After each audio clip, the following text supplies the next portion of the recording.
નમસ્કાર ખેડૂત મિત્રો, આપ સૌનું ખેડવાણી યુટ્યુબ ચેનલમાં સ્વાગત છે। જો તમે આઈ ખેડૂત પોર્ટલ 2.0 પર કોઈપણ યોજના માટે અરજી કરી છે અને હવે જાણવા માગો છો કે તમારી અરજી હાલ કયા સ્ટેજ પર છે, મંજૂર થઈ છે કે હજુ પ્રક્રિયામાં છે, તો આ વિડીયો અંત સુધી જરૂર જોતા રહેજો। ચાલો વિડીયો શરૂ કરીએ। સૌપ્રથમ તમારા મોબાઈલના કોઈપણ બ્રાઉઝરમાં આઈ ખેડૂત 2.0 સર્ચ કરો। જે વેબસાઇટની લિંક મેં આ વિડીયોના ડિસ્ક્રિપ્શનમાં નાખી છે।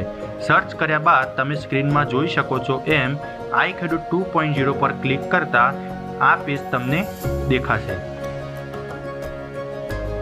આ પેજમાં ઉપરની સાઈડ જમણી બાજુએ લોગિન પર ક્લિક કરવું। જે ક્લિક કરતા સ્ક્રીન મુજબનું પેજ દેખાશે।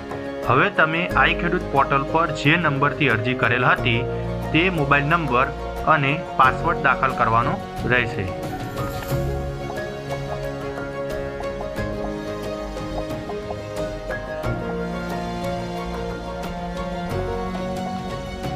જો તમે પાસવર્ડ ભૂલી ગયા હો તો સ્ક્રીનમાં પાસવર્ડની બાજુમાં ઓટીપીનો ઓપ્શન આવેલ છે, જેના દ્વારા તમે રજિસ્ટર મોબાઈલ નંબર પર ઓટીપી મેળવીને લોગિન કરી શકો છો। પાસવર્ડ અથવા ઓટીપી નાખ્યા બાદ નીચે દેખાતો કેપ્ચામાં બાજુમાં દેખાતા બંને અંકોના સરવાળો કરીને ટોટલ નાખવું। જેમ તમે વિડીયોમાં જોઈ શકો છો તેમ કેપ્ચાની બાજુમાં 3 + 3 એટલે કે આપણે 6 નાખવાનું રહેશે। કેપ્ચા નાખ્યા બાદ લોગિન પર ક્લિક કરવું। ક્લિક કર્યા બાદ સ્ક્રીન મુજબનું પેજ દેખાશે। આ પેજ ઉપર ડાબી સાઈડ 3 લીટી છે, ત્યાં ક્લિક કરતા સ્ક્રીન પર દેખાતા ઓપ્શન ખુલશે, જેમાં બીજા નંબરના અરજીવાળા ઓપ્શનમાં ક્લિક કરતા તમે જે તે ઘટકમાં અરજી કરેલ હશે તે દરેક ઘટક સ્ક્રીન મુજબ દેખાશે। હવે તમારા વિવિધ ઘટકની હાલની સ્થિતિ તમે આ પેજ પર જોઈ શકશો, જેમાં આપણે દરેક ઘટકની સ્થિતિની વાત કરીએ તો સૌપ્રથમ સ્ક્રીનમાં દેખાતા પહેલા ઘટકની સામે સબમિટેડ બતાવે છે। એનો મતલબ કે તમારી જે તે ઘટકની અરજી સબમિટ થઈ ગઈ છે, પરંતુ જે તે અધિકારી દ્વારા આ અરજીને હજી સુધી પાત્રતા આપી નથી।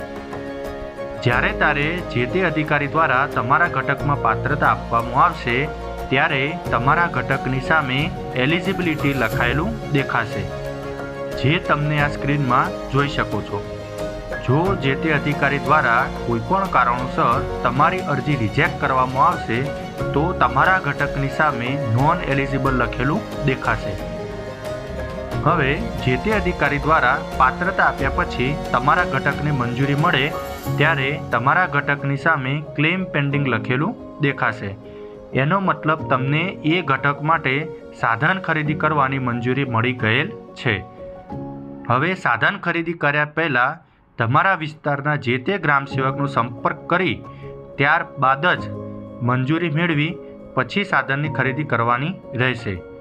તો ખેડૂત મિત્રો, આ મુજબ તમે તમારી અરજીનું સ્ટેટસ જોઈ શકો છો। તમને આ માહિતી ઉપયોગી લાગી હોય તો વિડીયોને લાઈક, શેર અને ચેનલને સબસ્ક્રાઈબ કરવાનું ભૂલશો નહીં। Thank you.